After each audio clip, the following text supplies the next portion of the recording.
Assalamualaikum warahmatullahi wabarakatuh. Perkenalkan, nama saya Dewi Indriani.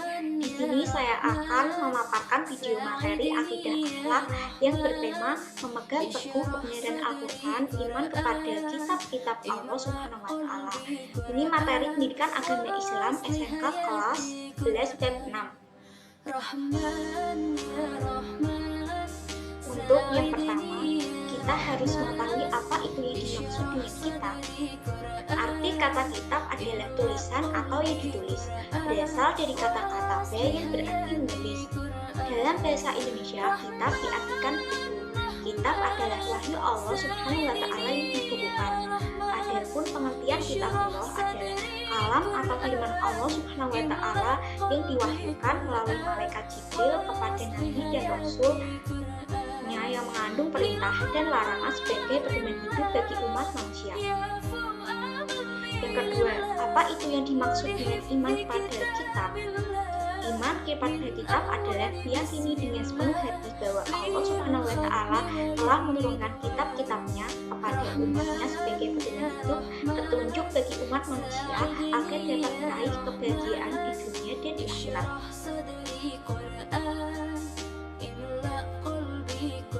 Selanjutnya, adapun kitab-kitab yang diterangkan di dalam Al-Quran ada 4. Yang pertama yaitu kitab Zabur. Kitab Zabur diturunkan kepada Nabi Daud alaihissalam, berisi doa, zikir, pengajaran, dan hikmah. Yang kedua yaitu kitab Taurat, diturunkan kepada Nabi Musa alaihissalam, berisi petunjuk serta cahaya kebenaran. Yang ketiga yaitu kitab Injil. Kitab Injil diturunkan kepada Nabi Isa alaihissalam, berisi petunjuk dan penerangan. Yang terakhir yaitu kitab Al-Quran. Kitab Al-Quran diturunkan kepada Nabi Muhammad SAW yang berisi ajaran-ajaran Allah Subhanahu wa Ta'ala untuk memberi petunjuk dan benar kepada manusia sepanjang masa.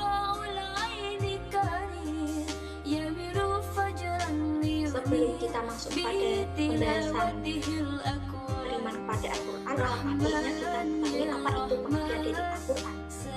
Kata Al-Quran adalah sebutan atau nama bagi wahyu Allah Subhanahu wa Ta'ala yang diberikan kepada Nabi Muhammad SAW melalui perantaraan malaikat Jibril. Al-Quran adalah kalam Allah. Al-Quran merupakan kitab suci terlengkap dan berlaku bagi semua umat manusia sampai akhir zaman.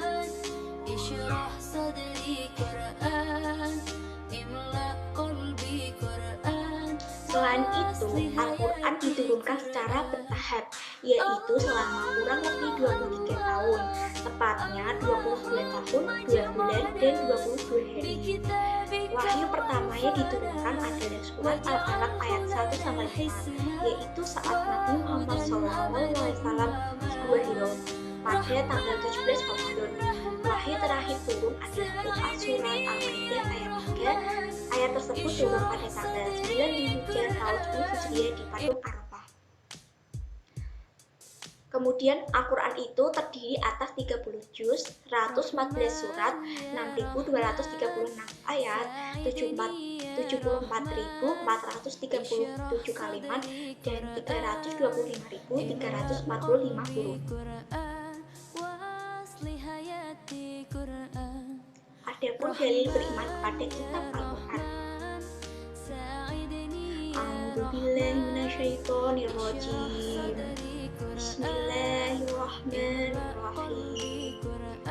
Walladzina yu'minuna bima unzila ilaika wa ma unzila min qablika wa bil akhirati hum yuqinun, yang artinya, dan mereka yang beriman kepada kitab Al-Quran yang telah diturunkan kepadamu dan kitab-kitab yang telah diturunkan sebelummu, serta mereka yakin akan adanya kehidupan akhirat. Quran Surat Al-Baqarah ayat 4. Adapun kedudukan Al-Quran, yang pertama, Al-Quran sebagai wahyu Allah Subhanahu wa Ta'ala yang terjamin keasliannya. Jadi, melalui Al-Quran, Allah Subhanahu wa Ta'ala menyampaikan maksud serta tujuannya mengenai keberadaan alam semesta ini. Yang kedua yaitu Al-Quran sebagai mukjizat Rasulullah SAW.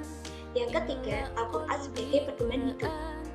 Yang terakhir yaitu Al-Quran sebagai korektor dan penyempurna. Jadi Al-Quran itu membenarkan, melengkapi, menghayati, mengoreksi, serta menjelaskan kitab-kitab Allah SWT yang terdahulu tentang ajaran yang belum sempurna dan yang telah diubah atau dipalsukan oleh manusia.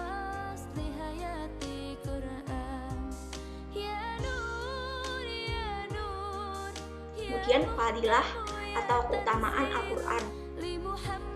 Di sini sebenarnya banyak keutamaan Al-Quran, tapi saya hanya menyebutkan 8. Yang pertama yaitu Al-Quran akan datang sebagai pemberi syafaat bagi yang membacanya. Yang kedua, menjadikan orang yang mempelajari serta mengajarkan sebagai manusia yang paling baik. Yang ketiga, setiap huruf yang dibaca akan mendapat satu kebaikan yang dilipat gandakan 10 kali. Yang keempat, dilindungi dari godaan setan. Jadi manusia yang selalu membaca Al-Quran insya Allah selalu dilindungi dari godaan setan. Yang kelima, yang dibaca dan diamalkan akan menjadi pembela di hari kiamat. Yang keenam, dengan membaca Al-Quran dapat menjadi obat bagi penyakit hati dan fisik. Yang ketujuh, Allah SWT akan mengangkat martabat manusia karena Al-Quran. Terakhir, Al-Quran akan memberikan syafaat di akhirat kelak. Adapun nama lain Al-Quran ada 5. Yang pertama yaitu Al-Huda. Al-Quran sebagai petunjuk seluruh umat manusia. Yang kedua, Asy-Syifa.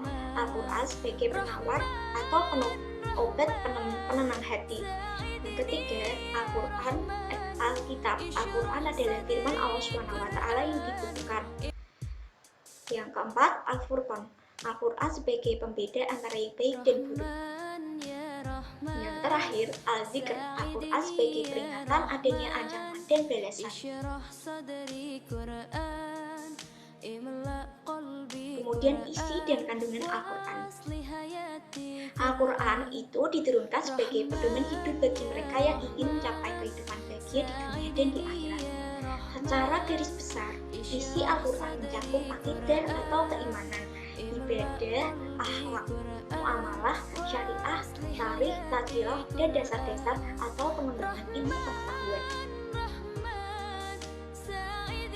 Kemudian, bagi manusia yang beriman pada kitab-kitab Allah SWT, ia akan melakukan perilaku mulia atau perilaku yang baik. Yang pertama yaitu ia akan meyakini bahwa kitab-kitab suci sebelumnya datang dari Allah SWT, akan tetapi akhirnya tidak memiliki lagi disebabkan dengan ide-ide manusia di zamannya. Yang kedua, menjaga kemurnian Al-Quran dengan cara berusaha menghormati, memuliakan, dan menjunjung tinggi kitab suci Al-Quran. Yang ketiga, berusaha untuk membaca Al-Quran dalam segala kesempatan dikala suka maupun duka, mengamal. Kemudian belajar memahami arti dan isinya. Yang keempat, ia akan berusaha untuk mengamalkan isi dari Al-Quran dalam kehidupannya sehari-hari, baik di waktu sempit maupun di waktu yang luang. Yang terakhir, ia akan menjadikan Al-Quran itu sebagai petunjuk dan pedoman, serta tidak sekali-kali berpedoman kepada selain Al-Quran.